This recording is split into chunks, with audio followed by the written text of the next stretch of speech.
Europe 1, 6h56.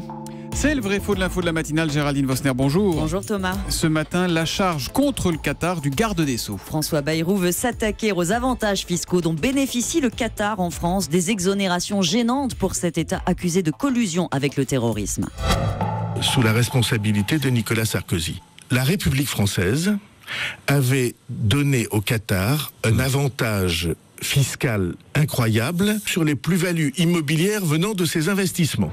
Nicolas Sarkozy a octroyé un avantage fiscal incroyable au Qatar, dit François Bayrou. Est-ce que c'est vrai ou est-ce que c'est faux ? Mais c'est faux, Thomas. En fait, Nicolas Sarkozy a étendu un dispositif existant adopté sous François Mitterrand, le premier qui a déroulé le tapis rouge au Qatar. 1990, une première convention fiscale est signée entre les deux pays, étendue en 93 par un très discret échange de lettres diplomatiques. Et que disent ces lettres qui ont valeur d'accord ? Elles exonèrent d'impôts sur la fortune les biens des Qataris sous certaines conditions.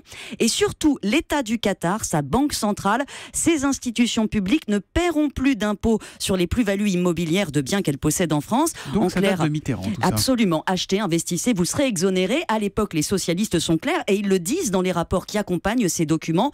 Le Qatar est une réserve de gaz. Elf et Total veulent s'y implanter. Bref, c'est un choix stratégique. Il faut faire un effort. Et quand la droite arrive au pouvoir, elle garde la même ligne. Mais le Qatar veut plus et dès 2005, des négociations s'engagent que Nicolas Sarkozy entérine. Donc il n'y est pour rien en fait ? Alors si, l'accord de 2008 élargit beaucoup le champ des exonérations puisqu'il englobe les sociétés détenues, même indirectement, par une entité publique qatari. Donc tous les membres de la famille de l'émir en profitent, ils le font, ils achètent des palaces. Le patrimoine détenu en France par le Qatar est estimé à au moins 12 milliards. Combien l'État a-t-il perdu dans l'affaire ? On ne sait pas, Thomas. La rapporteuse du budget à l'Assemblée a exigé des comptes en 2014. Quelques mois plus tard, le Qatar achetait 24 Rafales à la France. Bercy s'est bien gardé de livrer une estimation. Voilà, et pour en savoir plus, lisez l'enquête de notre consoeur que vous connaissez bien, Bérangère Bonte, La République française du Qatar, ouvrage très documenté, publié chez Fayard. Merci pour le vrai faux, Géraldine.